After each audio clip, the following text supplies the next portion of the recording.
దేవుడి మహాకృపతో మనం మరొక ఉపవాస గుడికలో మనందరం కూడా ఉండటానికి దేవుడి అవకాశాన్ని దేవుడిచ్చినందుకు చాలా వందనాలు తెలియజేస్తున్నాం. మరి ఈరోజు ఈ 20వ ఉపవాస గుడికలో దేవుడు మనకు చక్కటి ప్రవేశాన్ని దేవుడు కలుగు చేసినందుకు దేవునికి చాలా వందనాలు తెలియజేస్తున్నాను. ఈ దినమునకు ఏర్పాటు చేయబడినటువంటి వాక్య భాగము కొరింథీ రాసినటువంటి మొదటి పత్రిక 2వ అధ్యాయము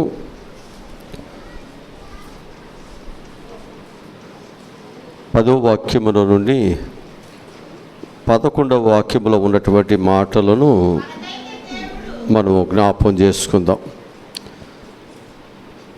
మనకైతే దేవుడు వాటిని తన ఆత్మ వలన బయలుపరచి ఉన్నాడు. ఆ ఆత్మ అన్నిటినీ దేవుని మర్మములను కూడా పరిశోధించుచున్నాడు. ఒక మనుషుని సంగతులు అతనిలోనున్న మనుష్యాత్మకే గాని మనుషులలో మరి ఎవరికి తెలియను. అలాగే దేవుని సంగతులు దేవుని ఆత్మకు కానీ మరి ఎవరికి తెలియవు. దేవుని వలన మనకు దయచేయబడిన వాటిని తెలుసుకొనుటకే మనము లౌకిక ఆత్మను కాక దేవుని యొద్ద నుండి వచ్చు ఆత్మను పొంది ఉన్నాము. మనుష్య జ్ఞానము నేర్పు మాటలతో కాక ఆత్మ సంబంధమైన సంగతులను ఆత్మ సంబంధమైన సంగతులతో సరిచూసు ఆత్మ నేర్పు మాటలతో వీటిని గూర్చియే మేము బోధించుచున్నాము. ప్రకృతి సంబంధమైన మనుషుడు దేవుని ఆత్మ విషయములను అంగీకరింపడు. అవి అతనికి వెర్రితనముగా ఉన్నవి. అవి ఆత్మానుభవముల చేతనే వివేచింపదగును గనుక అతడు వాటిని గ్రహింపచాలడు. ఆత్మ సంబంధమైన వాడు అన్నిటినీ వివేచించును కానీ అతడెవని చేతనైనను వివేచింపబడడు. ప్రభువు మనసు ఎరిగి ఆయనకు బోధింపగలవాడు ఎవడును? మనమైతే క్రీస్తుని మనసు కలిగిన వారము. చాలు. దేవుడు ఈ పరిశుద్ధ వాక్యమును మన ఎన్నికలో దీవించునుగాక. కనుక కొరింథీ సంఘము ఏ ఆత్మను కలిగి ఉంది అంటే దేవుని ఆత్మను కలిగిన సంఘముగా లేక దేవుని ఆత్మతో నింపబడిన సంఘముగా ఉంది. ఈ దేవుని ఆత్మను గ్రహించాలి అంటే వారికి ఏ మనసు ఉండాలి? ఆత్మానుసారమైనటువంటి మనసు ఉండాలి. ప్రకృతి సంబంధమైన మనసు కలిగిన వారికి ఈ దేవుని గుర్చిన మాటలు వివేచించటము వారికి తెలియదు. వారు ఎలా ఉంటారు అంటే వారు ప్రకృతి సంబంధమైనటువంటి జ్ఞానముతో, ప్రకృతి సంబంధమైనటువంటి ఆలోచనతో, ప్రకృతి సంబంధమైనటువంటి ఆకర్షణీయాలతో, ప్రకృతి సంబంధమైనటువంటి తెలివితేటలతో వారు ఉంటారు తప్ప వారు దైవ నేర్పించేటువంటి మాటలకి దేవుడు వారిని ఏ విధముగా వారి యొక్క జీవితాలకు మేలు చేయాలని దేవుడు దర్శించే వాటిని వారు గ్రహింపలేకపోతూ ఉంటారు అనే విషయాన్ని ఇక్కడ మనం వాక్యము ద్వారానే మనం నేర్చుకుంటూ ఉన్నాం. కనుక దేవుని స్వరక్తము చేత సంపాదించబడినటువంటి సంఘము ఎలా ఉండాలి? సంఘములో అంటే దేవుని ఆత్మతో నింపబడాలి. అందుకు దేవుని ఆత్మతో నింపబడాలి అంటే సంఘమునకు ఏముండాలంటే ప్రకృతి సంబంధమైన శరీర సంబంధమైన వాటిని విడిచిపెట్టాలి. ఆత్మ సంబంధమైన వ్యక్తులుగా మన యొక్క జీవితాలను మనం సిద్ధపరచుకోవాలి. ఇది మనం నేర్చుకోవాల్సినటువంటిది. మనము ఒక ఆత్మ సంబంధమైనటువంటి బిడ్డలుగా మనం ఆత్మ సంబంధమైనటువంటి నింపుదలతో మనం ఉండాలంటే మనము కూడా ఆత్మ సంబంధమైన మనసు కలిగినట్లయితేనే దేవుని వాక్యాన్ని మనం అర్థం చేసుకుంటాం. దేవుని వాక్య ప్రకారముగా మన జీవితాలు మనము సరిదేసుకోగలుగుతాం. లేకపోతే మనం ఏమవుతుందంటే దేవుని వాక్యానికి లోబడలేం, దేవుని వాక్యాన్ని మనం అర్థం చేసుకోలేం. ఎంత చెబుతున్నా మన మనసును, మన ఆలోచనల్ని మనం ఏం చేయలేమంటే మార్చుకోవడానికి ఇష్టపడలేం. ఎందుకంటే ఇస్కరియోతు యోధా కూడా అలాగే ఉన్నాడు. అతడు ప్రకృతి సంబంధమైన ధనాపేక్ష కలిగిన వాడుగా అతడు ఉన్నాడే తప్ప అతడు ఆత్మ సంబంధమైనటువంటి ఆలోచన కలిగిన వాడుగా అతడు లేకపోయాడు. కాబట్టి దేవుని కొరకు అతడు వాడబడటానికి పిలువబడినా, దేవునితో నడుస్తున్నా, లేకపోతే సంఘమునకు వస్తున్నా అతని యొక్క జీవితం ఎలా ఉందంటే దేవునికి వ్యతిరేకమైన పనులు చేయటానికే అతడు ఆలోచనలు ఉన్నాయి. కనుక అలాంటిది దేవుని యొక్క సంఘములో నీవు దేవుని ఆత్మచేత నింపబడటానికి, లేక దేవుని కొరకు వాడబడటానికి ఆత్మ సంబంధమైన మనసు లేకపోయినా, ఆత్మ సంబంధమైన జ్ఞానము లేకపోయినా మనం దేవుని కొరకు వాడబడలేం. కనుక ఇప్పుడు మనందరము కూడా వాడబడాలి. దేవుని యొక్క పరిచర్యను మనందరము కూడా జరిగించాలి. అది జరిగించాలి, వాడబడాలి అంటే మనందరం ఏం చేయాలి? ఖచ్చితంగా ఆత్మ సంబంధమైన వ్యక్తులుగా మనం ఇక్కడ నింపబడాలి. హల్లెలూయా. ఎందుకనంటే ఉపవాస కూడికలు అనే దానిలో ఒక వ్యాధిగ్రస్తుడు బాగుపడటానికి స్వస్థత ఉపవాస కూడికలు చేస్తాం, లేకపోతే ఒక వ్యక్తి రక్షణ పొందటానికి రక్షణ ఉపవాస కూడికలు చేస్తాం. ఇప్పుడు మనం చేస్తున్నటువంటిది ఏంటంటే యేసుక్రీస్తు యొక్క సిలువ ధ్యాన ఉపవాస కూడికలు మనం చేసేది. ఈ సిలువ ధ్యాన ఉపవాస కూడికలలో మనం నేర్చుకునేది ఏమిటంటే యేసుక్రీస్తు వారు ఆ సిలువ ద్వారా ఈ సంఘానికి ఏ మేలు చేశాడు, ఎలాంటి కార్యాలు చేశాడు, సంఘం ఏ విధముగా ఉండాలి అనేటువంటిది ఈ ఉపవాస కూడికలలో మనము నేర్చుకుంటున్నాం.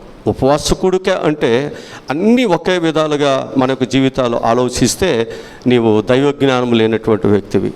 ఆ దైవజ్ఞానము లేకపోవటమే మనం ఏం చేస్తున్నామంటే మనము అర్థం చేసుకోక ఇంకా 10 మందిని చెడగొడుతున్నాం. నీవు నరకానికి వెళితే పర్వాలా, ఇంకా 10 మందిని ఎందుకు చెడగొట్టడం? అది కరెక్ట్ అయినటువంటిది కాదు. కనుక జాగ్రత్తగా మన యొక్క జీవితాల్లో మనం దేవునితో చక్కని సహవాసాన్ని మనం ఏర్పాటు చేసుకోవాలి. ఈ 40 దినాలు మనం బాగుపడాలి. ఈ 40 దినాలు ప్రకృతి సంబంధమైనటువంటిది ఏదైతే మనలో దేవుని బిడ్డగా నేను ఎదగనీయకుండా ఆటంకంగా ఉన్న దానిని తీసేసుకుని దేవుని బిడ్డగా నువ్వు మారటానికి నీవు ఇష్టపడినట్లయితే ఈ ఉపవాస కూడికలు నీకు చాలా ప్రయోజనాన్ని, చాలా మేలునే నీకు కలుగు చేస్తాయి. నీ మనస్సును బట్టి ఈ కూడికలు నీకు మేలు చేస్తాయి. నీ దిద్దుబాటును బట్టి, దేవుని వాక్యానికి నువ్వు లోబడే విధానాన్ని బట్టి ఈ ఉపవాస కూడికలు నీకు ఆశీర్వాదాన్ని ఇస్తాయి. ఒకవేళ నీవు దీనిలోకి వచ్చి కూడా నీ మనసు మారకుండా ప్రకృతి సంబంధమైన వ్యక్తిగానే, భూ సంబంధమైనటువంటి ఆశ కలిగిన వ్యక్తిగానే ఒకవేళ మన జీవితాలు ఉన్నట్లయితే నీకు ఈ ఉపవాస కూడిక ద్వారా నీవు రోజు వచ్చిన ఏ ఉపయోగము ఉండదు. ఎందుకంటే ఇస్కరియోతు యోధా రోజు వెళ్ళాడు కదా, ప్రభుని వెంబడిస్తూనే ఉన్నాడు కదా, ప్రభు కార్యాలు అన్నిటిలో చివరి వరకు ఉన్నాడు కదా. కానీ ఏమన్నా ఆయనకు మేలుందా? ఆయన కుటుంబానికి ఏమైనా ఆశీర్వాదం ఉందా? ఆ కుటుంబంతో ఏమైంది? పెంట ఇల్లుగా మార్చివేయబడింది. నువ్వు దేవుని పిలుపు వింటున్నావు, దేవుని సన్నిధికి వస్తున్నావు, దేవుని వెంబడిస్తున్నావు, కానీ ఆయన చెప్పే బోధ, ఆయన చెప్పే మాట వినట్లేదు, మనసు మారట్లేదు. ఇంకా నీవు ప్రకృతి సంబంధమైన మనసులో ఉంటున్నావు. కాబట్టి నీకు దైవ జ్ఞానము నీకు బోధిస్తున్నా అది నీకు అర్థం కావట్లేదు. అర్థం అవ్వాలి. దేవుని పిల్లలకి అర్థమైతేనే కదా దేవుని కొరకు వాడబడేది. అర్థమైతేనే దేవుని కొరకు మనం ఏదైనా చేయగలుగుతాము. ఈరోజు వాక్యముల నుండి మనము నేర్చుకుందాం. కొరింథీ సంఘం వలె మన సంఘము కూడా దేవుని ఆత్మతో నింపబడిన సంఘముగా ఉండాలి. కనుక ఆత్మను పొందాలంటే మనం ఏం చేయాలి? దేవుని ఆత్మను మనం పొందుకోవాలంటే మనం ఏం చేయాలి? ఎలా మన జీవితాలు ఉంటే దేవుని ఆత్మ మన మీదకి వస్తుంది? ఈరోజు కొన్ని మాటలు నేను మీ ముందుకు తీసుకొస్తాను. మొదటి మాటగా మనం చూసినట్లయితే ఆత్మ మనం పొందుకోవాలి అంటే మనము మారు మనసు, పాపక్షమాపణ మనం పొందుకోవాలి. మారు మనసు పాప క్షమాపణ పొందుకోవాలి. దేని కొరకు? దేవుని ఆత్మ మనం పొందుకోవాలంటే, దేవుని ఆత్మ అనేటువంటిది మనకు రావాలి అంటే మనం ఏం చేయాలి? మారు మనసు పాప క్షమాపణ మనలో ఉండాలి. మారు మనసు అనే దాన్ని మనం చూస్తే, ఒకప్పుడు మన మనసు ఎలా ఉంది అంటే ప్రకృతి సంబంధముగా ఉంది. ప్రకృతి సంబంధమైనటువంటి విషయాల మీద మన మనసు పెడుతుంది. ప్రకృతి సంబంధమైనటువంటి మార్గాలలో మనం వెళుతుంది. ప్రకృతి సంబంధమైనటువంటి విషయాలనే ఎక్కువగా మనము మన హృదయాలలో మనం నింపుకుంటూ ఉన్నాం. ఇప్పుడు ఈ ప్రకృతి సంబంధమైనటువంటి వ్యక్తుడు ఏమవ్వాలంటే దేవుని సంబంధమైన వ్యక్తిగా మార్చబడాలి. అంటే బయట మన జీవితాలు ఉంచబడే మనము ఇప్పుడు క్రీస్తులోనికి రావాలి. ఒకప్పుడు సాతానుతో ఉన్నటువంటి మన స్నేహము ఇప్పుడు ఎవరితో మార్చబడాలి? దేవునితో మనము మార్చబడాలి. అంటే నీవు ఉన్నటువంటి స్థలమును విడిచిపెట్టి ఇప్పుడు దేవుని యొక్క ఆత్మతో నింపబడటానికి, దేవుని ఆత్మను కలిగించేటువంటి దైవ బిడ్డలుగా మనం ఏమవ్వాలి? మన మనస్సు కలిగి మనం ఉండాలి. అలాగూ మన యొక్క జీవితాలు ఎప్పుడైతే ఉంటాయో మనం ఏమవుతావో తెలుసండి, మన పాప క్షమాపణ పొంది మారు మనసు పొంది దేవుని ఆత్మ చేత మనం నింపబడతాం అనే విషయాన్ని నేను మీకు జ్ఞాపకం చేస్తున్నాను. అపోస్తుల కార్య గ్రంథము 2వ అధ్యాయము 38వ వాక్యాన్ని చదువుదాం. పేతురు, మీరు మారు మనసు పొంది పాప క్షమాపణ నిమిత్తము ప్రతివాడును యేసుక్రీస్తు నామమున బాప్తిసము పొందుడి, అప్పుడు మీరు హల్లెలూయా, అప్పుడు మనకు వస్తుంది. చాలామంది బాప్తిసం తీసుకునేటప్పుడు ఏం చేస్తారు? దేవుని దగ్గర కొన్ని దినాలు ఆయనతో గడుపుతూ మన యొక్క స్థితి ఏంటో, మన పరిస్థితులు ఏంటో ఆయన దగ్గర ఒప్పుకొనుసు, ఆయన క్షమించేంత వరకు కూడా మనము ఆయన పాదాలని పట్టుకుని బ్రతుకులాడటం జరుగుతుంది.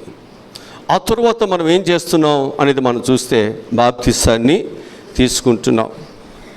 ఇంకా కొంతమంది ఏం చేస్తున్నారు అనేది మనం చూసినట్లయితే, వారు దేవునితోనే కాకుండా ఎవరైతే ఇంకా శత్రువులుగా ఉన్నారో బయట వారి దగ్గరకు కూడా వెళ్ళి వాళ్ళు ఏం చేస్తున్నారు? పాప క్షమాపణను వారు కోరుకుంటూ ఉన్నారు. ఆ పాప క్షమాపణ కోరుకున్న తర్వాత వాళ్ళు ఏం చేస్తున్నారు అంటే, వారు బాప్తిసమును వారు తీసుకుని వారు దేవునితో సమాధానము సంపాదించుకుని వారు ఏమవుతున్నారు అంటే దేవుని కృపతో వారు నింపబడుతున్నారు. ఇది మనకు బైబిల్ చెప్తున్న మొదటి మాట. ఈరోజు నా జీవితాలు దేవుని ఆత్మతో మనం ఏం చేయబడాలి? నింపబడాలి. నింపబడాలంటే మనం ఏం చేయాలి? మన మనస్సులో పాపము అలాగే పెట్టుకుని, మన మనస్సులో ఉన్నటువంటి చెడు ద్వేషము అనేటువంటి మనలో పెట్టుకుని, మనలో ప్రకృతి సంబంధమైనటువంటి స్థితిని అలాగే పెట్టుకుని మనము దేవుని ఆత్మతో నింపబడాలి అని మనం దేవుని దగ్గరకు వస్తే దేవుడు మనకు సహాయం చేస్తాడా? దేవుడు మనల్ని నింపుతాడా? దేవుడు పై రూపం చూస్తున్నాడా? మనుషుల్లాగా ఆయన ఏ రూపాన్ని చూస్తున్నాడు? ఆయన మన యొక్క అంతరంగమును చూస్తున్నాడు, మన హృదయాన్ని చూస్తున్నాడు. ఆ చూస్తున్నటువంటి దేవుని దగ్గర మన హృదయములో పాపము కల్మషము అనేది కనిపించకూడదు. వాక్యం ఏం చెబుతుంది? ఆత్మకు శరీరము కలిగిన కల్మషమును మనం ఏం చేసుకోవాలి? కడిగి వేసుకోవాలి. ఎప్పటికప్పుడే మనం శుద్ధి చేసుకోవాలి. ఒక ప్రకృతి సంబంధమైన వ్యక్తులుగా మన జీవితాలు ఉండకూడదు. మనం దేవుని దగ్గరికి వచ్చిన తర్వాత మనం ఎలా ఉండాలంటే, దేవుని ఆత్మతో నింపబడేటువంటి వారుగా, దేవుని ఆత్మ చేత ఎందరూ నడిపించబడతారో వారందరూ ఆత్మ చేత నడిపించబడాలి అంటే ఆత్మతో నింపబడాలి. ఇది నింపబడాలంటే మనలో ఏముండకూడదు? గత కాలంలో ఉన్నటువంటి చెడు జీవితము, చెడు ఆలోచనలు కలిగినటువంటి మనసు మనలో ఉండకూడదు. మరి మనలో ఏముండాలి? మారు మనసు అంటే దేవుని మాటకు లోబడి దేవుని చిత్తానికి విధేయత కలిగి దేవుని బిడ్డలుగా నడుచుకునేటువంటి మనసు. ఆ మనసు కలిగిన వారికి దేవుడు ఏం చేస్తాడంట? తన ఆత్మతో దేవుడు వారిని నింపుతాడంట.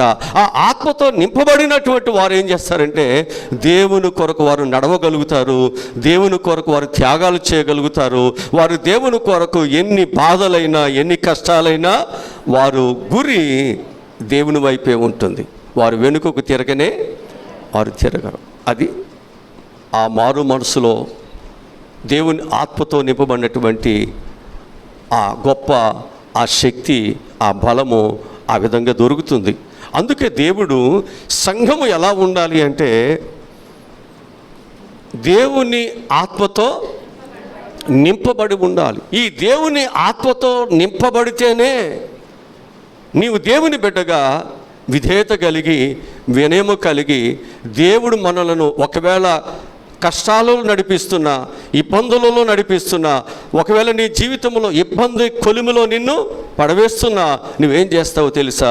ఇది దేవుని యొక్క ఉద్దేశమేమో నా పట్ల, దేవుని ఉద్దేశము నా పట్ల అలా ఉన్నప్పుడు ప్రభువా నీ చిత్తమే నా పట్ల జరిగించు అంటే మన జీవితాన్ని మనం ఏం చేస్తామో తెలుసా అండి?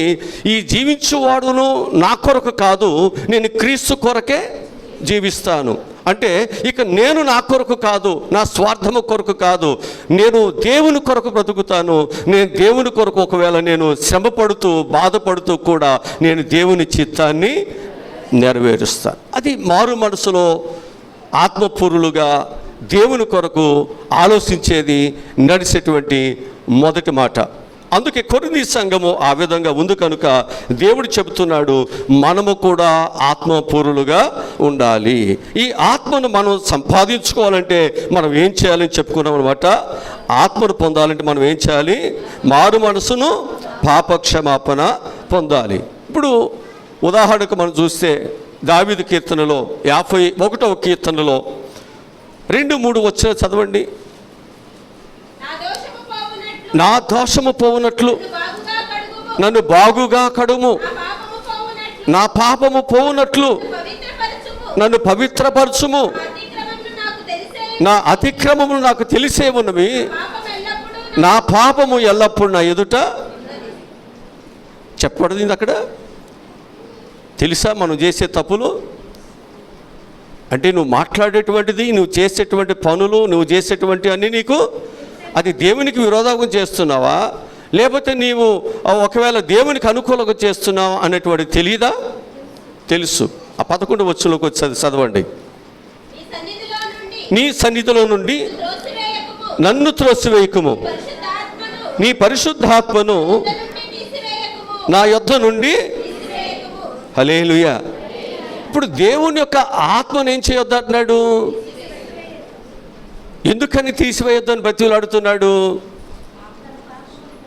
ఆయనలో ఉన్న పాపము దేవునికి తెలుస్తుంది. ఈ పాపం వలన దేవుని ఆత్మ మనలో ఉండదు. ఉండకపోతే మనం ఏమైపోతాం? దేవుని బిడ్డలుగా ఆయన సన్నిధానం ఉండటానికి అవకాశం ఉండదు. ఇప్పుడు మనం ఏమైపోతాం? లోకంలోకి వెళ్ళిపోతాం, మరలా ప్రకృతి సంబంధమైన వ్యక్తులుగా మారిపోతాం. మన జీవితాలు ఏమైపోతే మళ్ళా తిరిగి యేసు ప్రభువుకి మళ్ళా మనము విరోధముగా మన జీవితాలు వెళ్ళాల్సి వస్తాయి. అందుకే మనం ఏమవ్వాలన్నమాట? ఆత్మతో నింపబడాలి. ఆత్మను మనం పోగొట్టుకోవద్దు. ఆత్మ విలువలను కలిగిన వాడుగా ఆత్మకు వ్యతిరేకమైనటువంటి పాప దోషం ఏదైతుందో దాన్ని ఏం చేయాలి? తీసివేసుకుని దేవుని బిడ్డలుగా సాగిపోదాం.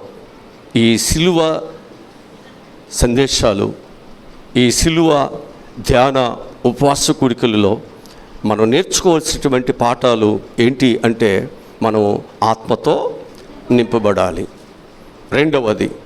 రెండవదిగా మనం చూసినట్లయితే ఆత్మను మనం పొందుకోవాలంటే నీతిమంతులుగా మనం ఉండాలి. ఆత్మను మనం సంపాదించుకోవాలంటే ఎలా ఉండాలి? నీతిమంతులై ఉండాలి. ఎవరు పడితే వాళ్ళ మీదకి ఆత్మ వచ్చేది. లూకా సువార్త 2వ అధ్యాయము 25వ వాక్యాన్ని చదువుకుందాం. యెరూషలేమునందు ఉండెను, అతడు నీతిమంతుడును.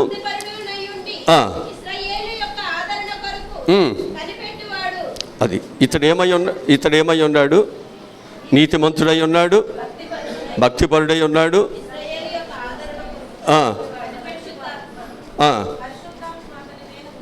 అది ఉందా అతని మీద? ఎవరి మీద ఉంటుంది? నీతిమంతుడుగా ఉండాలి, భక్తిపరుడుగా ఉండాలి, ఇశ్రాయేలు రక్షణ కొరకు కనిపెట్టుకోవాలి, అనేకులను దేవుని యొద్దకు నడిపించడానికి ఏం చేయాలి? ప్రార్థించాలి కదా, శ్రమపడాలి. ఇన్ని చేస్తే కానీ దేవుని ఆత్మ ఉంటుందా? అప్పుడే కదా మన ప్రార్థన, మన అనుకున్న ఆలోచనలు, మనం చేసే ప్రతి పని దేవుని మహిమార్థముగా.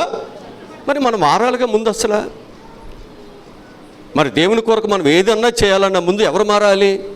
అసలు మారటం అంటే ఏంటి? నువ్వు బాప్తిసం తీసుకుంటే మారిపోయినట్టేనా? పేరు మార్చుకుంటే మారిపోయినట్టేనా? బైబిల్ పట్టుకుని దేవుని సన్నిధికి వచ్చి మారిపోయినట్టేనా? చెప్పండి, జాగ్రత్తగా ఆలోచించండి. లేదా ఈ 40 దినాలు దేవునితో సహవాసం చేస్తే మారిపోయినట్టేనా? జాగ్రత్త. ఒక ప్రకృతి మనుషుడిలాగా ఇలాగ మనం ఆలోచన చేస్తే మనం దైవ కార్యాలను గ్రహించలేం. దేవుని బిడ్డలుగా ఎలా నడుచుకోవాలో మనం నేర్చుకోలేం. మన జీవితాలలో బాప్తిసము అనేటువంటిది నీవు దేవుని బిడ్డగా ఆయన మార్గములు నడుచుకోవటానికి మొదటి మెట్టు మాత్రమే. నీవు దేవుని కార్యాలు నువ్వు చేయాలి అంటే నీలో దేవుని ఆత్మ ఉండాలి. దేవుని ఆత్మ ఎందరిలో ఉంటుందో వారందరూ ఏం చేస్తారు? దేవుని పనిని చేయటానికి నడిపించబడతారు. వాళ్ళు మాత్రమే దేవుని కొరకు గొప్ప కార్యాలు చేయగలుగుతారు. అందుకే దేవుడు పేతురు ద్వారా మాట్లాడాడు. ఆయన దగ్గరికి వచ్చినటువంటి వారందరితో మాట్లాడుతున్నాడు. అపోస్తలుల కార్యగ్రంథంలో 2వ అధ్యాయము 38వ వచనంలో చెప్తున్నాడు. పేతురు తన దగ్గరికి వచ్చినటువంటి వారందరితో మీరు మారు మనసు పొంది పాపక్షమాపణ నిమిత్తము ప్రతివాడును యేసుక్రీస్తు నామమున. అసలు ఎందుకు బాప్తిసం తీసుకున్నావు? యేసుక్రీస్తు నామములో పాపక్షమాపణ నిమిత్తం. ఇది ఈ పాపక్షమాపణ పొందుకున్న తర్వాత ఇప్పుడు మనం ఏమవ్వాలి? మనము దేవుని యొక్క ఆత్మచేత నింపబడి నడిపించబడాలి. ఇది దేవుడు నీకు ఇచ్చే, దేవుని బిడ్డలకు ఇచ్చే వరమై ఉంది. ఇది దేవుని కృప అయి ఉంది. ఇది ఒకవేళ నువ్వు గ్రహించుకోకుండా నీ శరీరానుసారమైనటువంటి పరిస్థితులు అలాగే ఒకవేళ నీ జీవితంలో నువ్వు ఉంచుకున్నట్లయితే దేవుడు నిన్ను ఏ విషయంలో కూడా ఆయన నిన్ను వాడుకోవటానికి ఆయన ఇష్టపడేవాడుగా లేడు అని చెప్పి నేను మీకు జ్ఞాపకం చేస్తుంటున్నాను. యోహాను సువార్త లూకా సువార్త 1వ అధ్యాయము 14-15 వచ్చిన చదువుదాం.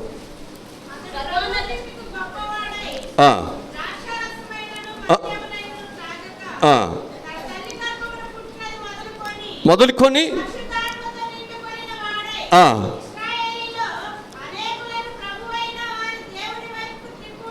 చాలు. ఎవరి గురించి మాట? బాప్తిసం ఇచ్చే యోహాను గురించి. ఈయన ఎప్పుడు ప్రత్యేకించుకున్నాడు, ఏర్పాటు చేసుకున్నాడు? తల్లి గర్భంలో ఉండగా. ఇప్పుడు ఈ తల్లి గర్భం నుంచి ఆయన బయటకు వచ్చిన తర్వాత కూడా ఆయన ఏం చేస్తున్నాడు? ఆయన పరిశుద్ధాత్మ నింపబడిన వాడే. ఆ నింపబడినటువంటి వాడు ఎలా ఉన్నాడు? అనేకులను దేవుని యొద్దకు నడిపించే ఒక బలమైన సాధనముగా ఉన్నాడు. ఆ నడిపించబడేటువంటి వాడు ఏం చేశాడు? రాజు దగ్గరికి వెళ్ళాడు. రాజు చేసే తప్పిదాన్ని ఏం చేశాడు? హెచ్చరించాడా లేదా? తప్పును ఖండించాడా లేదా? అదే పరిశుద్ధాత్మ. ఏంటంటే ఎవరికి భయపడదు, దేనికి భయపడదు, తప్పుని తప్పుగా ఖండిస్తుంది. మనం బ్రతుకుస్తున్నా, మనం ప్రార్థిస్తున్నా, మనం ఏది చేస్తున్నా ఎవరికి మహిమ రావాలి? దేవుని కొరకు నేను వాడబడాలి. ఎందుకంటే దేవుడు నన్ను ప్రత్యేకపరుచుకున్నాడు, ఏర్పాటు చేసుకున్నాడు. కనుక ఇప్పుడు నేను బ్రతుకుట క్రీస్తు కొరకే, చావైన నాకు లాభమే. కనుక నేను అనేకులను దేవుని యొద్దకు నడిపించాలి అంటే నేను మనుషుల వైపు చూడకూడదు, నేను మనుషులు సంతోషపెట్టేవాడుగా నేను ఉండకూడదు. నేను ఎలా ఉండాలంటే నా దేవునిని సంతోషపెట్టేవాడుగా నేను ఉండాలి. ఇప్పుడు దేవుని సంతోషపెట్టాలంటే మనుషులు ఏం చేస్తారు? ఊరుకుంటారా? యేసుప్రభు వారు తండ్రి చిత్తాన్ని నెరవేరుస్తున్నాడు. మనుషులు ఊరుకున్నారా? ఏం చేశారు? అంతేనా? ఇప్పుడు దేవుని యొక్క బిడ్డగా దేవుని యొక్క చిత్తాన్ని యోహాను నెరవేరుస్తున్నాడు. మనుషులు ఏం చేశారు? ఆయన తలను, అంటే దేవుని చిత్తము నెరవేర్చటము ఈ ప్రకృతి సంబంధమైన మనుషుల మధ్య ఎంత బాధకరమైనదో, ఎంత త్యాగంతో కూడిందో, ఎంత భయంకరమైనటువంటిదో చూడండి. అందుకే ఇటీవల కాలంలో చనిపోయినటువంటి ప్రవీణ్ పగడాల్ గారు, ఆయన ఏ దోషం చేశాడు, ఏం పాపం చేశాడు, అనేకమైన డిబేట్లో దేవుని పక్షముగా అవాస్తవాన్ని ఎవరైతే మాట్లాడుతున్నారో దానిని వాస్తవని అనేకమైన రుజువులతో, అనేకమైన వాటితో చూపిస్తున్నాడు. అదే తప్పు అవుతుంది, అదే తప్పు అవుతుంది. ఈరోజు మన జీవితాల్లో దేవుడు తన బిడ్డల కొరకు, ఎప్పుడైతే మనం దేవుని కొరకు మనం వాడబడుతున్నామో, దేవుడు తన బిడ్డలకు ఎప్పుడు దేవుడు సహాయమును చేస్తాడు. ఇప్పుడు యేసు ప్రభువారు చనిపోయిన తర్వాత అనుకున్నారు, ఇక సువార్త అయిపోయింది, ఇక సువార్త ఆగిపోయింది. ఎందుకనంటే మూల కమ్మిని పడగొట్టేసాం, ఇక మూల కమ్మి పడిపోయిందంటే మిగతా ఏమైపోతాయి, చల్లా చెదురై వెళ్ళిపోతాయి అనుకున్నారు. కానీ యేసు ప్రభువారు చనిపోయిన తర్వాత సంఘం ఏమైందో తెలుసా? ఏక మనసులోకి వచ్చింది, పట్టుదలలోకి వచ్చింది. దేవుని కొరకు వారి ప్రాణమును సహా పెట్టడానికి సమర్పణ కలిగిన వారుగా వారి యొక్క జీవితాలను సిద్ధపరచుకున్నారు. దేవుని ఆత్మతో వారు నింపబడ్డారు. తెలిసిన సత్యాన్ని మేము లోకానికి చెప్పాలి. మా ప్రాణం మాకు ఎంత మాత్రం ప్రియమైనది కాదు. మా కొరకు సిలువ మరణమును పొందిన, మమ్మలను రక్షించిన, మా పాపముల అన్నిటి నుంచి మాకు విడుదలను కలుగు చేసిన ఆ దేవుని కొరకు మా ప్రాణమును మేము పెట్టడానికి మేము బద్ధులమై ఉన్నాం. ఆ తరువాత సంఘము యేసు ప్రభు ఉన్నప్పటికంటే సువార్త వ్యాపించింది. యేసు ప్రభు ఉన్నప్పుడు కంటే అద్భుతాలు గొప్పగా జరిగాయి. యేసు ప్రభు ఉన్నప్పుడు కంటే కూడా సంఘములో అనేక మంది చేర్చబడుతున్నారు. అయిపోయింది అనుకున్నటువంటి ఆ సంఘము, ఇక ఆ సంఘము యొక్క పునాదులన్నీ కదిలిపోయినాయి అనుకున్నటువంటి, ఆ కూల్చివేయబడుతుంది అనుకున్నటువంటి ఆ సంఘము బలమైన సంఘముగా మారిపోయింది. ఈరోజు నేను అంటున్నాను, ఈరోజు దీనిని బట్టి ఒక క్రిస్టియానిటీలో ఒక ఆలోచన వస్తుంది, ఒక ఐక్యత వస్తుంది, వారి యొక్క జీవితాలలో ఒక ప్రణాళికలు వస్తాయి. ఒకవేళ మేము ఇలాగే ఉంటే నెక్స్ట్ ఏంటి పరిస్థితి, మేమేం చేయాలి అంటే కొన్ని కష్టాలు, కొన్ని బాధలు నిన్ను మేలుకొల్పుతుంది, నీకు జ్ఞానాన్ని ఇస్తుంది. నువ్వు ఎలా నడుచుకోవాలో, ఏ విధంగా నువ్వు జాగ్రత్తగా ఉండాలో, ఏ విధంగా ఆ దుష్టుని ఎదుర్కోవాలో అనేటువంటిదే ఇది మనకు తెలియజేస్తూ ఉంటుంది. ఖచ్చితంగా మరి దీనికి న్యాయం అనేది జరుగుతుంది. దేవుడు మరలా స్టెఫనులాగా, పౌలులాగా, పేతురులాగా, యేసుప్రభు యొక్క శిష్యులు ఏ విధముగా వీళ్ళందరూ సంఘము కొరకు వారు హతసాక్షులు అవుతున్నప్పుడు సంఘములోనికి బలమైనటువంటి వ్యక్తులను దేవుడు మరలా ఏర్పాటు చేసుకుంటున్నాడు. అలాగని మరలా ఈ ప్రవీణ్ గారి యొక్క స్థానంలో దేవుడు మరలా మరొకరిని దేవుడు ఏర్పాటు చేసి మరలా దేవుడు గొప్ప పరిచర్యను దేవుడు జరిగిస్తాడు. ఎందుకనంటే ఒకవేళ మనుషులు తీసేస్తే, ఒకవేళ మరొక మనుషుని మనం తేలేము కానీ కదా, కానీ దేవుడు ఉన్నాడు, దేవుడు తీసుకురాగలడు. దేవుడు ఉన్నాడు, ఆ స్థానాన్ని దేవుడు భర్తీ చేయగలడు. దేవుడు ఉన్నాడు, తప్పకుండా నీకు సహాయమును ఆయన చేయగలడు. ఆయనకు అసాధ్యమైనది ఏది లేదు అనే విషయాన్ని నేను మీ అందరికీ ప్రభు పక్షముగా మనం చేస్తున్నాను. మరి వారు విడిచి వెళ్ళినటువంటి వారి భార్య పిల్లలకు, వారి తల్లిగారికి, వారి రక్త సంబంధాలకు, వారి సంఘాలకి, వారి పరిచర్య చేస్తున్నటువంటి వాటన్నిటికీ, అలాగనే తెలుగు రాష్ట్రాల్లో, 2 తెలుగు రాష్ట్రాల్లో, అలాగనే దేశ విదేశాల్లో కూడా క్రైస్తవ్యాన్ని ప్రేమిస్తున్నటువంటి అనేకులు చాలా దుఃఖపడుతున్నారు. మరి వారందరికీ దేవుడు చక్కని ఓదార్పుని దేవుడు అనుగ్రహించాలి. కనుక ఇక్కడ మనం నేర్చుకున్నటువంటి పాఠం ఏమిటి అనేది మనం చూసినట్లయితే మనందరం కూడా ఏమై ఉండాలన్నమాట? ఆత్మను పొందుకోవాలంటే మనం ఏం చేయాలి? నీతిమంతులుగా మనము ఉండాలి. నీతిమంతులుగా ఉన్నప్పుడే దేవుని ఆత్మ అనేది మన మీదకి వస్తుంది కదా. మనం లోకాసు వార్త 1వ అధ్యాయంలో మనం చదువుకున్నాం. ఆయన ఎలా ఉన్నాడంట? బాప్తీసుమిచ్చే యోహాను ప్రభువు దృష్టికి గొప్పవాడై ద్రాక్షారసమైనను మద్యమైనను త్రాగక తన తల్లి గర్భమున పుట్టినది మొదలుకొని పరిశుద్ధాత్మతో ఏమై ఉన్నాడంట? నిండుకొనిన వాడై ఇశ్రాయేలీయులలో అనేకులను ప్రభువైనటువంటి వారిని దేవుని వైపు అనేకులను త్రిప్పుటకు ఆయన ఒక సాధనముగా దేవుడు ఆయనని ఏర్పాటు చేసుకున్నాడు. ఈరోజు నేను కూడా దేవుని ఆత్మతో నింపబడితే దేవుడు నిన్ను వాడుకోవటానికి ఇష్టపడుతున్నాడు. ఆయన వాడబడ్డాడు. ఆ ఆత్మ కొరకు, ఆ ఆత్మను కాపాడుకోవటానికి ఆయన ఏం చేశాడనమాట? తన ప్రాణాన్ని కూడా ఆయన త్యాగము చేస్తున్నాడు. దేవుడు ఆ విధముగా బాప్తిసం ఇచ్చేటువంటి యోహాను తర్వాత ఆ పరిచర్య ఎవరి మీదకి వచ్చింది? ప్రభు అయిన యేసుక్రీస్తు వారి మీదకి వచ్చింది. యేసుక్రీస్తు వారి తర్వాత ఆ పరిచర్య ఎవరి మీదకి వచ్చింది? శిష్యుల మీదకి వచ్చింది. ఆ తర్వాత పరిచర్య ఆయా విధాలుగా దేవుని కృపను బట్టి వ్యాప్తి చెందుతుంటుంది. ఎంత కృప తెలుసా? దేవుని పరిచర్య ఎన్నడూ ఎప్పుడు ఆగిపోయేది కాదు. దేవుడు వాడుకుంటూనే ఉంటాడు. దేవుడు నిలబెడుతూనే ఉంటాడు. దేవుడు తన బిడ్డలకి ఎప్పుడు తన సహాయమును, ఒక తల్లిగా తండ్రిగా ఆదరణకర్తగా దేవుడు సహాయమును దయచేస్తాడనే విషయాన్ని నేను మీకు జ్ఞాపకం చేస్తున్నాను. కనుక మనం ఎప్పుడు కూడా దుఃఖపడకూడదు. దేవుని యొక్క ప్రణాళిక ఏదో ఉంది. ఒకవేళ వాళ్ళని తీసేస్తే ఇప్పుడు మోషేని తీసేస్తే దేవుడు మరలా ఎవరిని ఏర్పాటు చేసుకున్నాడు? యెహోషువను దేవుడు ఏర్పాటు చేసుకుంటాడు. దేవుడు ఏర్పాటు చేసుకుంటాడు. ఆయన ఏర్పాట్లు ఉన్నాయి. అప్పటి వరకు కూడా మోషే గొప్పవాడు అనుకున్నప్పుడు అలాగని యెహోషువ కూడా చాలా గొప్ప కార్యాలు చేస్తూనే వచ్చాడు. ఈరోజు దేవుడు ఒకరిని మించి ఒకరిని దేవుడు తన శక్తితో, తన ఆత్మతో నింపి దేవుడు వారందరిని కూడా ఏం చేయాలనుకుంటున్నాడు? వాడుకోవాలని దేవుడు ఆశపడుతున్నాడు. వాడబడాలి అంటే ముందు మనం ఏం చేయాలంటే ఆత్మను పొందాలంటే మారు మనసు పొందాలి, పాపక్షమాపణ పొందాలి.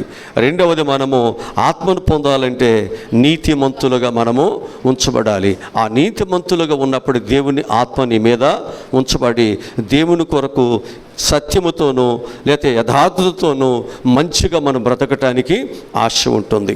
ఇక మూడవదిగా మనం చూసినట్లయితే ఆత్మను మనం పొందాలంటే మనం ఏం చేయాలో తెలుసండి? ఎక్కువగా ప్రార్థనలు మనం చేయాలి. ప్రార్థనలు మనం చేయాలి. పరిశుద్ధ గ్రంథముల నుండి అపోస్తుల కార్యగ్రంథము 4వ అధ్యాయము 31వ వాక్యాన్ని మనం చదువుకుందాం. వారు ప్రార్థన చేయగానే వారు కూడి ఉన్న చోటు కంపించెను.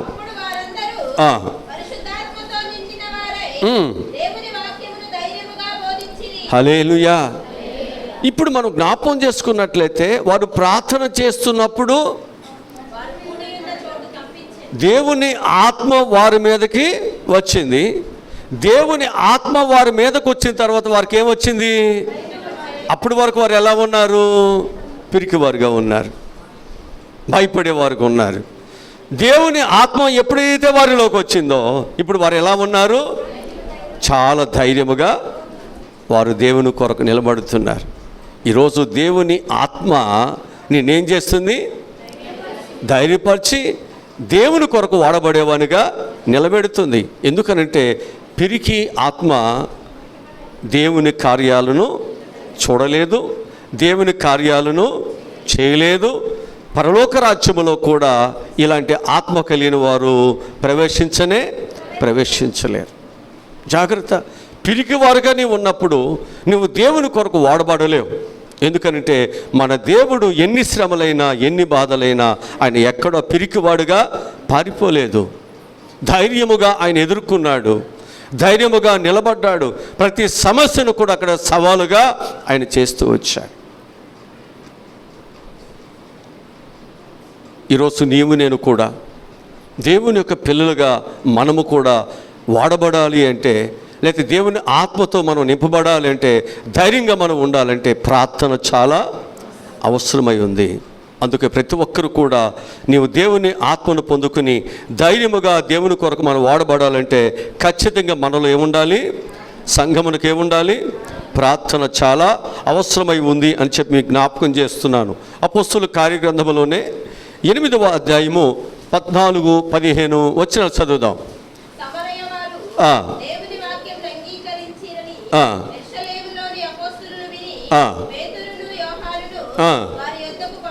వారి యొద్దకు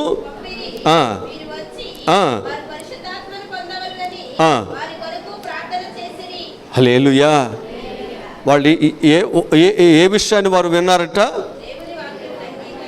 వారు దేవుని వాక్యమును అంగీకరించారని, సమరయులు అంగీకరించారని వారు విన్నారట. ఆ యెరూషలేములో ఉన్నటువంటి పెద్దలు ఏం చేశారంట? వారి దగ్గరికి పంపించారా? పంపించినటువంటి వారు, అక్కడికి వెళ్ళబడినటువంటి వారు ఏం చేశారంట? వారి కొరకు, పరిశుద్ధాత్మ కొరకు వారు ప్రార్థనలు చేశారు. హల్లెలూయా. మన వాక్యం విని రక్షించబడినప్పటికీ కూడా మనలో ఏముండాలి? పరిశుద్ధాత్మ అనేది మనలో ఉండాలి. ఆ పరిశుద్ధాత్మ మనలో ఎప్పుడు ఉండాలి అంటే, ఆ పరిశుద్ధాత్మకు వ్యతిరేకమైన పాపము, లోక సంబంధమైనటువంటిది ఏది మనలో ఉండటానికి వీలు లేదు. అలా ఉండబట్టే కదా దావీదు ఏడ్చింది. ఆ ఆత్మను పోగొట్టుకుంటే మళ్ళీ నేను కూడా బలహీన అవుతాను కదా. ఆత్మను పోగొట్టుకున్నటువంటి శాంసన్ ఏమయ్యాడు? బలహీనుడయ్యాడా? ఏమైనా కార్యాలు చేయగలిగాడా? అదే దేవుని ఆత్మచేత ఎందరూ నడిపించబడతారో వారు దేవుని కుమారులుగా గొప్ప పరిచర్యను చేయగలుగుతారు. దేవుని ఆత్మ అందుకే వారిని, శిష్యులను, పారిపోయిన వారిని, పిరికివారుగా ఉన్న వారిని, వారి కూడి ఉన్నటువంటి స్థలములో దేవుని ఆత్మ వారి మీదకి వచ్చి వారిని బలమైన వ్యక్తులుగా మార్చగలిగింది, ధైర్యము కలిగిన వ్యక్తులుగా మార్చగలిగింది. వారు ఏం చేశారో తెలుసండి? ఏ ప్రాణమునైతే కాపాడుకోవటానికి అబద్ధాలు ఆడారు కదా. పేతురు ఆడాడా లేదా? ఈయనెవరో నాకు, యేసుప్రభుని సిలువ వేస్తుంటే వాళ్ళందరూ పారిపోయారుగా. ఎవరైతే ఆ వారి యొక్క ప్రాణములను కాపాడుకోవటానికి వారు పారిపోయారో, వారి ప్రార్థన ద్వారా వారు దేవుని ఆత్మను వారు పొందుకున్న తర్వాత వారు శక్తి కలిగినటువంటి వారై ఉండి వారు ఏం చేశారంటే మరలా ఎప్పుడు బలహీనులు కాలేదు. దేవుని పని లేక వారు వెనుదిరగలేదు. ఇక వారి జీవితాల్లో దేవుని కొరకు వారి ప్రాణమును వారు పోయబడటానికి కూడా, వారు చంపబడటానికి కూడా, వారి జీవితంలో ఏమైపోయినా నాకు పర్వాలేదు, నేను దేవుని కొరకు మరలా నేను వెనుకకి నేను తిరగను, ముందుకు వెళ్ళిపోతాను. చూసారా? దేవుని ఆత్మ నిన్ను దేవుని కొరకు ముందుకి నడిపింపజేసేదే దేవుని ఆత్మ. కనుక ఆ ఆత్మ మనం పొందుకోవాలంటే మనం ఏం చేయాలి? ప్రార్థన చేయాలి. ఏం చేయాలి? మనము ప్రార్థన చేయాలి. సమరయులు ఆ వాక్యమును విని వారు రక్షించబడిన తర్వాత వారికి ఏం కావాలంట? వారికి ఏం కావాలన్నారు? యెరూషలేములో ఉన్న పెద్దలు ఏం కావాలనుకున్నారు? వారికి డబ్బులు కావాలి, వాళ్ళకి దుప్పట్లు కావాలి, వాళ్ళకి మంచి భోజనం పెట్టాలి, మళ్ళీ ఎక్కడికైనా పోతారేమో అనుకున్నారు. అక్కడ అనుకోలేదు. వాళ్ళ కొరకు ఏం చేశారంట? ప్రార్థనలు చేశారు. ఏ ప్రార్థనలు? దేవుని ఆత్మ వారిలోకి వస్తే వారు శక్తి కలిగి దేవుని కొరకు వాడబడతారు. డబ్బులు కాదు, వారికి దేవుని ఆత్మ వస్తేనే వారు దేవుని కొరకు నిలబడతారు. కనుక మనందరము కూడా దేవుని ఆత్మ చేత నింపబడటానికి ఈ 40 దినాలు ఉపవాస కూడికలు మనకు ఉపయోగకరముగా మనకు ఉండాలి. అందుకొరకు మనం ఈ స్థలంలోకి వస్తున్నాం. ఏదో కాలక్షేపం చేసుకోవటానికో, ఏదో ఊరికే కాదండి. ఇది ఇంత ప్రయాస. ఇక్కడ మీరు అందరూ కూర్చోవటానికి ఎంత ప్రయాసపడితే ఇక్కడికి వస్తున్నారు. మీరు ఊరికి ఇక్కడికి వచ్చి కూర్చోవట్లేదు. దీన్ని వృధా చేసుకుంటే నీ జీవితాల్లో మళ్ళీ ఇలాంటి అవకాశము మళ్ళీ నీకు వస్తుందో రాదు. ఒకవేళ వచ్చినా మనం ఉంటామో లేదో.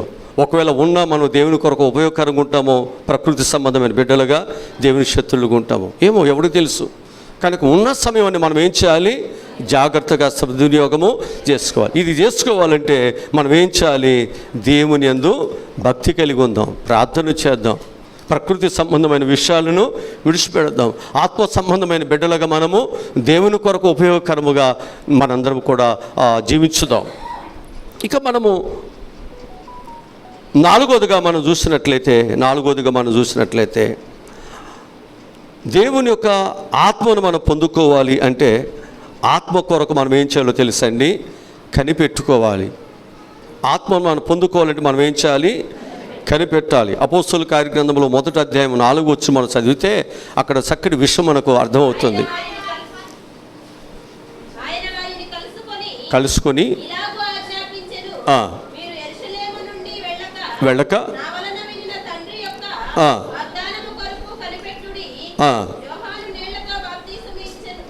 చాలు. ఇక్కడ ఏం చేయాలంట?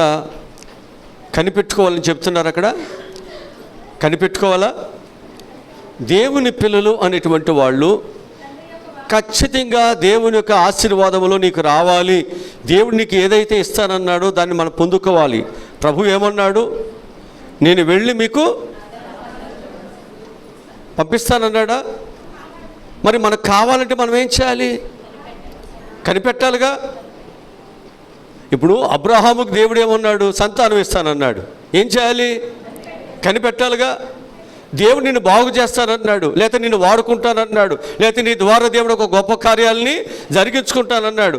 దావీదుని దేవుడు ఏమన్నాడు? ఇశ్రాయేలుకి నేను రాజుగా అభిషేకించాడుగా. పంపించాడా? యెషయా ఇంటికి పంపించాడా? ఎందుకు పనికిరాని వాడేటువంటి వాడు, ఎక్కడో ఉన్నటువంటి వాడు ఏం చేశారు? యోగ్యులైన వారిని అందరూ ముందు పంపించాడు.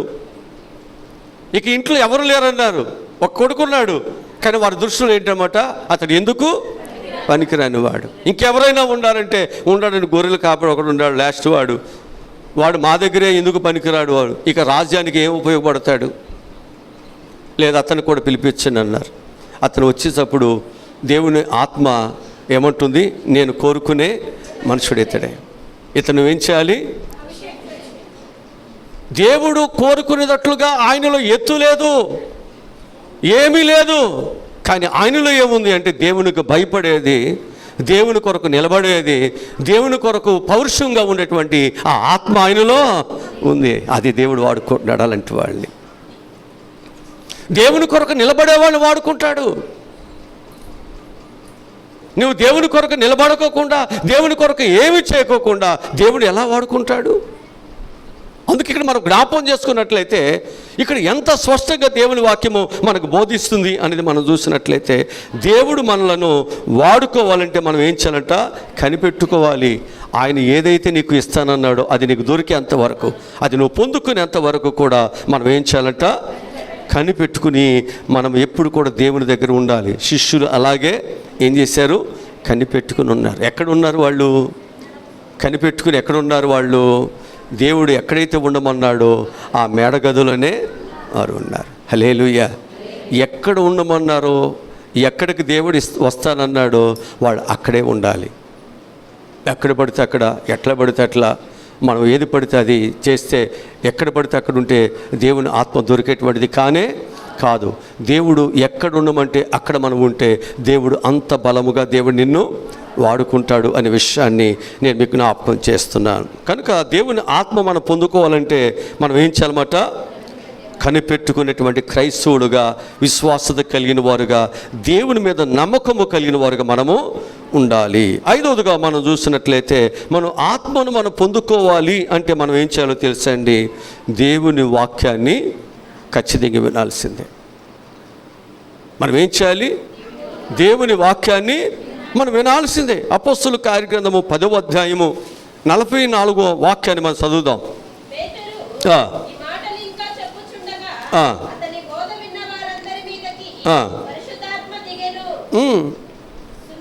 ఎవరి మీదకి వచ్చింది? వినేవారి మీదకే వస్తుందా? వినని వారి మీదకి వస్తుందా? అంటే దేవుని దగ్గరకు వచ్చిన ప్రతి ఒక్కరు కూడా ఏం చేయాలి? వినాలిగా. వినకపోతే నీకు దేవుని ఆత్మ నింపుదల నీకుండదు. దేవుని ఆత్మ నింపుదల నీకు లేకపోతే దేవునికి నువ్వు పనికిరావు. దేవుడు నిన్ను వాడుకోడు. నీకు దేవుడు ఏమైతే నీకు మేలు సిద్ధపరిచాడో అది నువ్వు పొందుకోలేవు. నువ్వు ఏదైతే నీవు దేవుని దగ్గర పొందుకోవాలని ఇక్కడికి వచ్చావో అది నీకు దొరకదు. అది కావాలి అంటే నీ జీవితంలో నువ్వేం చేయాలన్నమాట?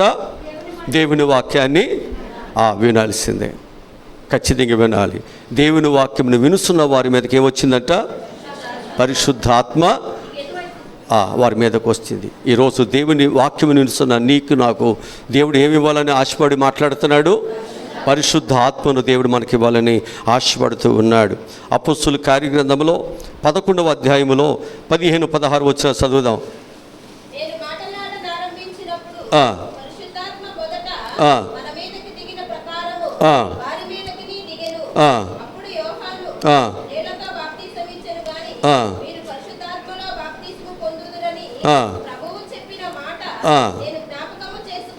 హల్లెలూయా.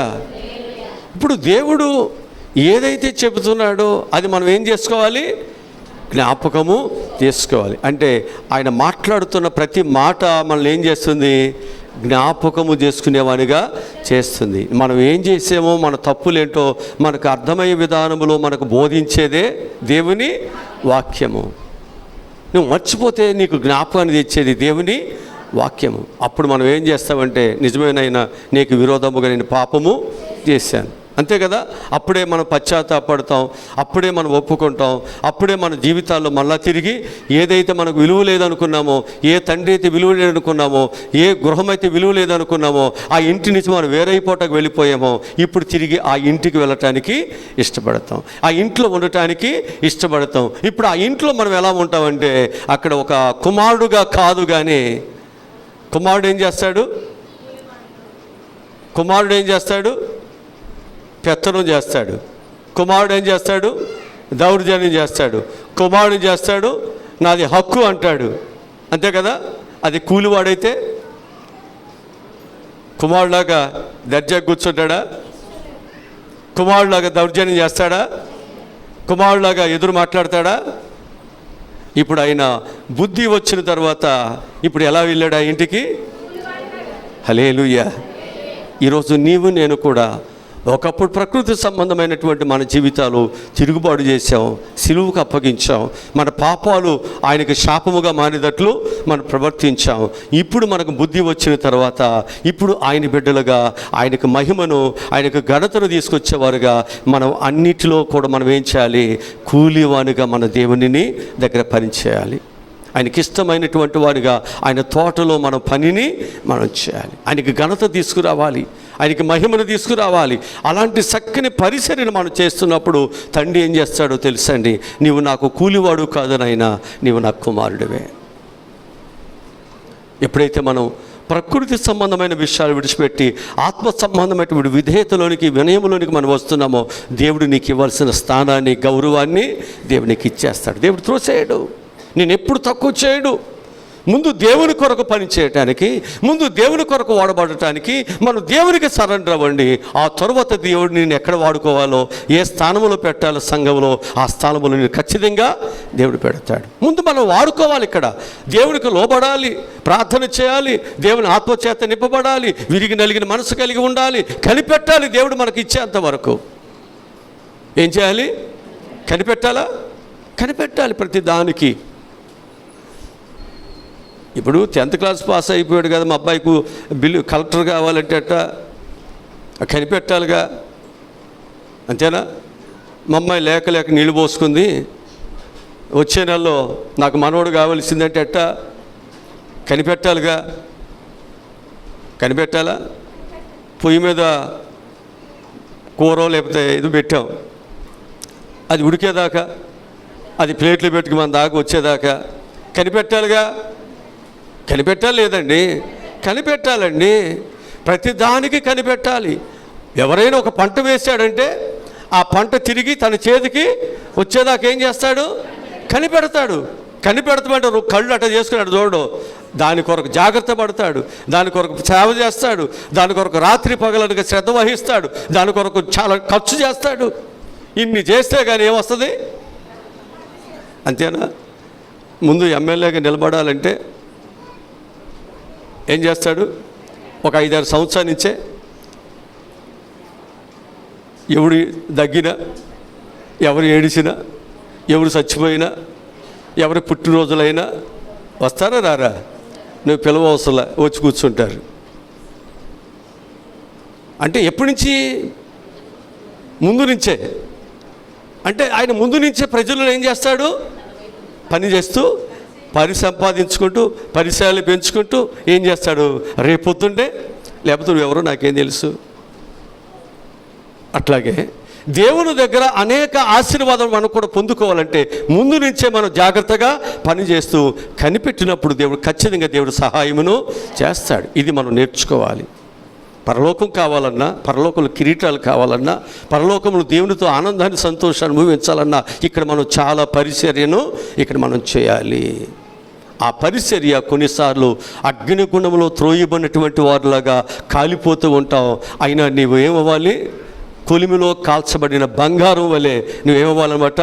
కాల్చబడటానికి ఇష్టపడాలి. అప్పుడు దేవుడు నిన్నేం చేస్తాడు? మేలిమి బంగారముగా మళ్ళీ నిన్ను బయటికి తీసుకొస్తాడు. స్వచ్ఛమైన వారుగా దేవుడిని నిలబెడతాడు.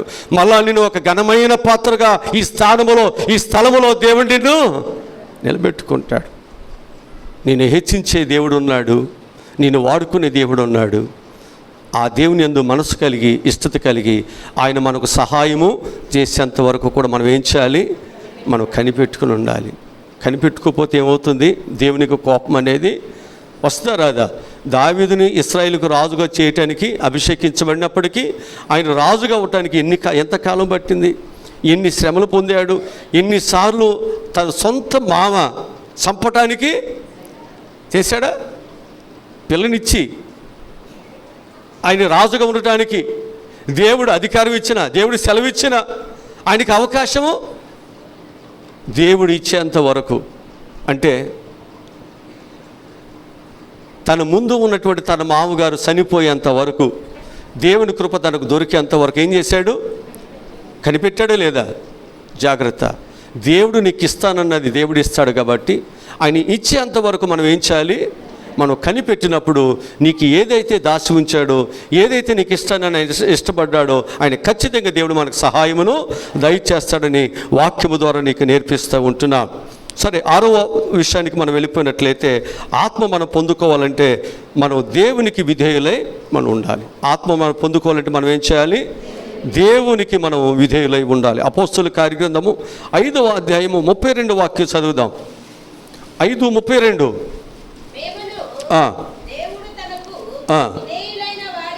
అనగా విధేయులైన వారికి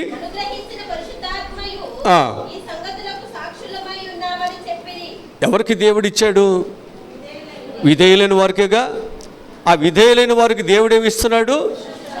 పరిశుద్ధాత్మని ఇస్తున్నాడు. కాబట్టి దానికి మేమందరమే, అంటే ఎవరెవరు విధేయులుగా ఉన్న వారికి సహాయము, పరిశుద్ధాత్మ నింపబడటం మేము చూస్తున్నాం. సంఘంలో వారు దేవుని కొరకు వాడబట్టడానికి అర్హత కలిగిన వారు మేము చూస్తున్నాం.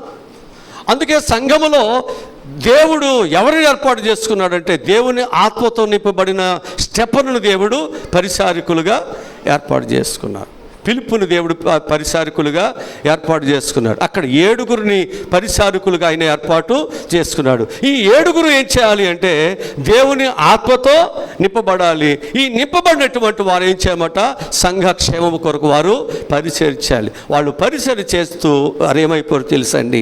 హతసాక్షులుగా వారి జీవితాలు. దేవుని బిడ్డలుగా వారు కూడా దేవుని పరిచర్యలో వారి ప్రాణాలు కూడా వారు ఏం చేసే త్యాగము. అబ్బా, దేవుడు నిన్ను వాడుకునేంత వరకు కూడా ఏం చేయాలన్నమాట? ఏం చేయాలండి? దేవునికి విధేయులై మనం ఉండాలి. ఏమై ఉండాలి? విధేయత మనకు కావాలండి. దేవుడు నీకు ఆ కృప ఇవ్వాలి, దేవుడు ఆ స్థితి నీకు ఇవ్వాలి. నీకు ఇవ్వాలి అనేటువంటిది ఒకవేళ నువ్వు పొందుకోవాలి అనేటువంటిది ఒకవేళ ఉన్నట్లయితే మనం ఏం చేయాలో తెలుసండి. దేవుని దగ్గర ముందు మనము విధేయత కలిగినప్పుడు ఆ విధేయత కలిగినటువంటి మనుషులను దేవుడు చూస్తాడు. సంఘంలో కూడా చూస్తారా? మనుషులందరూ చూస్తారా? ఇప్పుడు మనుషులందరూ ఏం చేస్తారు? అవకాశం వచ్చినప్పుడు ఏం చేస్తారు? అయ్యా ఎంత ప్రార్థన చేస్తున్నాడో, ఎంత దేవుని కొరకు శ్రమ పడుతున్నాడో, ఎంతగా దేవుని కొరకు ఖర్చు చేస్తున్నాడో, ఎంత దేవుని కొరకు ఇబ్బందులైన బాధలైన నిలబడుతున్నాడో, ఇలాంటి వ్యక్తి దేవుని కొరకు ఉంటే మంచిదయ్యా. అందరూ ఏం చేస్తారు? జైలు కొడతారా? అందరు నిలబడతారా? అందరు సాక్షి చెబుతారా? అలాగూ మన యొక్క జీవితంలో అందరి చేత మనం ఏం చేయాలి? నీవే ఉండాలి అనిపించుకోవాలి. ఆ విధమైనటువంటి విధేయత, వినయము మన దేవుని దగ్గర మనం ఉన్నప్పుడు, అంతే కదండి. ఇప్పుడు దావీదు విషయంలోకి వస్తే వాళ్ళందరి యొక్క మనసు ఎవరి మీద ఉంది? దావీదు కంటే ముందున్నటువంటి వాళ్ళ మీద ఉంది కదా. కానీ దేవుడు ఎవరికి ఇచ్చాడు? అదే అంటాడు అక్కడ, మీరు పై రూపాన్ని చూస్తున్నారు, నేనేమో అంతరంగం చూస్తున్నారు. మీరు ఎత్తు చూస్తున్నారు, బలాలు చూస్తున్నారు, వారి టాలెంట్లు, చదువులు చూస్తున్నారు, కానీ నాకు భయపడేవాడు, నాకు లోబడేవాడు, నాకు విధేయత కలిగిన వాడు నాకు కావాలి. నేను అది చూసుకుంటున్నాను. మీ చూపు వేరు, మీ ఆలోచన వేరు, నా చూపు, నా ఆలోచన వేరు. మీరు శరీరంగా ఆలోచించవచ్చు, మీ ప్రకృతి సంబంధంగా ఆలోచించవచ్చు, నేనేమో ఆత్మీయంగా నేను ఆలోచిస్తున్నాను. ఎంత చక్కటి విషయాలు మనకు చూపిస్తున్నాడు చూడండి. కనుక మనందరము కూడా దేవుని ఆత్మచేత మనం నింపబడాలంటే మనం ఏం చేయాలి? విధేయత కలిగిన వారుగా మనం ఉండాలి. చివరి మాట ఏంటంటే, దేవుని ఆత్మ మనం పొందుకోవాలంటే మనందరము కూడా ఏం చేయబడాలంటే అభిషేకించబడాలి. ఏం చేయబడాలి? అభిషేకించబడాలి. అభిషేకించబడినటువంటి వారి యొక్క చేతులు ఎవరి మీద ఉండాలి? మన మీద ఉండాలి. మనము కూడా అభిషేకించబడాలంటే అభిషేక్తుని యొక్క హస్తం ఎవరి మీద ఉండాలి? మన మీద ఉండాలి.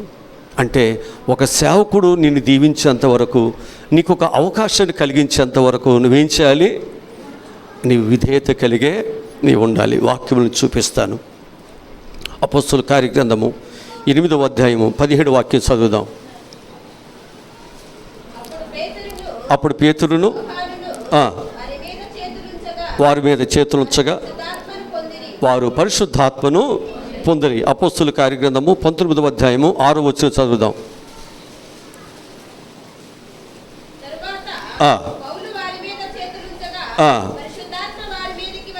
చూసారా?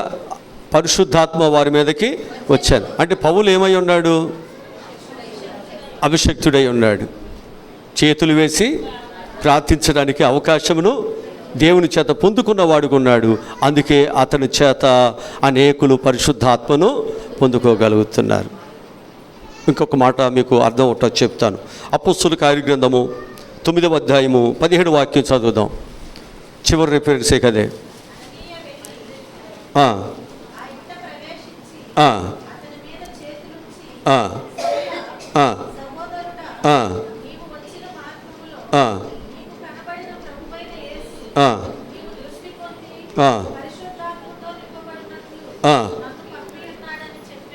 పంపి ఉండాలని చెప్పాను. అప్పుడు ఈయన ఏం చేశాడు?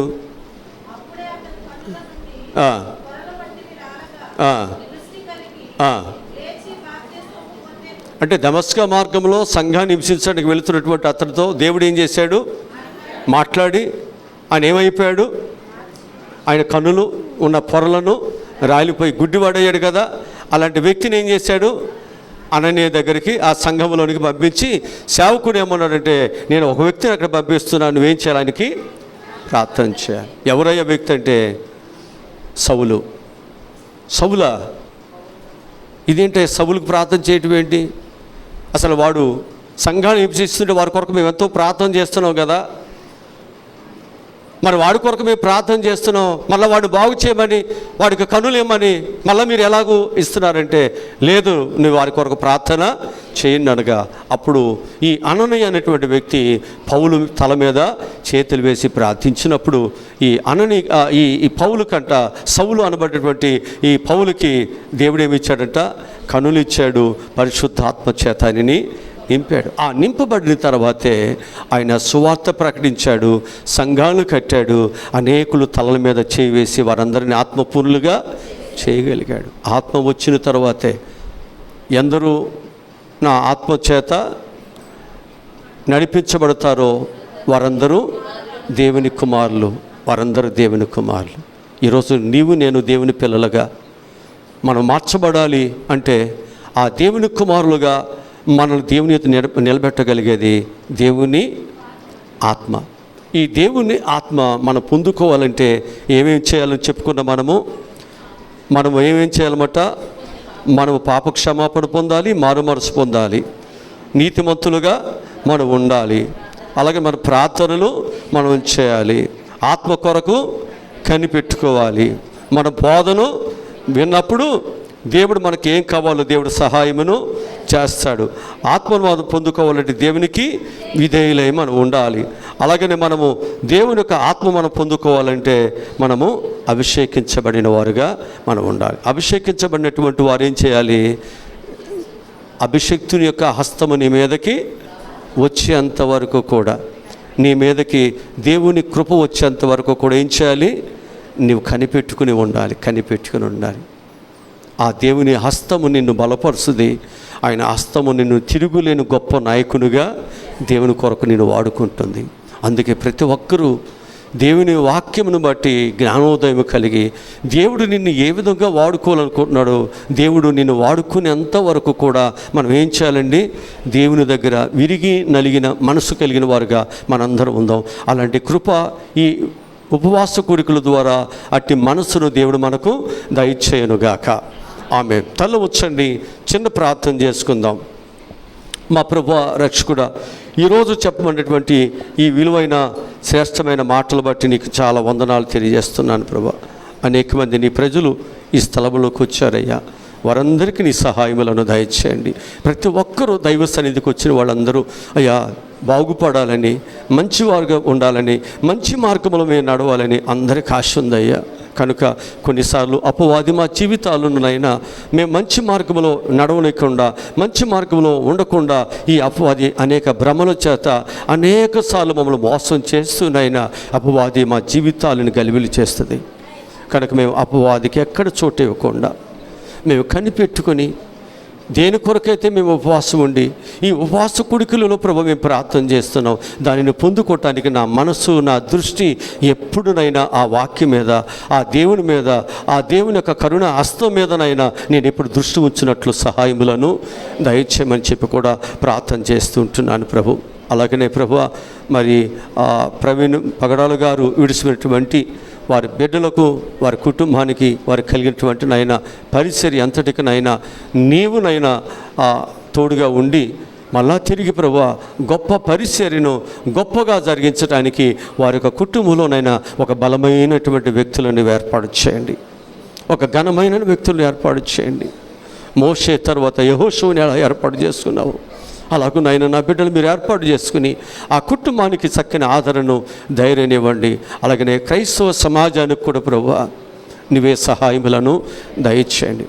ఎందుకనంటే శ్రమలు మమ్మలను ధైర్యపరచడమే కాదు, మేము అభివృద్ధి చెందటానికి ఈ శ్రమలు మాకు చాలా సహాయపడతాయని వాక్యం ద్వారా మాకు నేర్పిస్తున్నావు. కనుక ఈ శ్రమలు మా జీవితం అయిపోతుందని కాదు, ఈ శ్రమలు ఏదో శత్రువులు విజయాలు సాధించారని కాదు, ఈ శ్రమ మా అభివృద్ధికి మొదటి మెట్టు.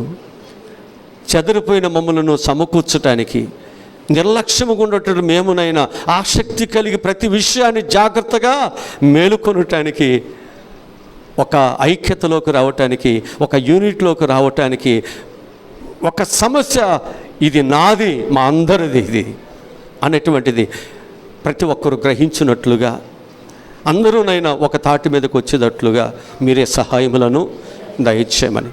ఆదిమ సంఘమును ఏ విధంగా నడిపించావో నేటి కాలంలో సంఘమును కూడా ఆ విధంగానే నడిపిస్తూ సంఘము అంతకంతకునైనా అభివృద్ధి చెందటానికి మీరే సహాయములను దయచేయమని యేసు నామములో ఈ మనములు ప్రార్థనలు అడిగి పొందుకుని ఉన్నాము తండ్రి. మన పరమ తండ్రి అనే దేవుని ప్రేమ, కుమారుడైనటువంటి యేసుక్రీస్తు వారి యొక్క దైవకృప, పరిశుద్ధాత్ముని నిత్య ఆదరణ, కాపుదల భద్రత సదాకాలము తోడై ఉండును గాక. ఆమేన్.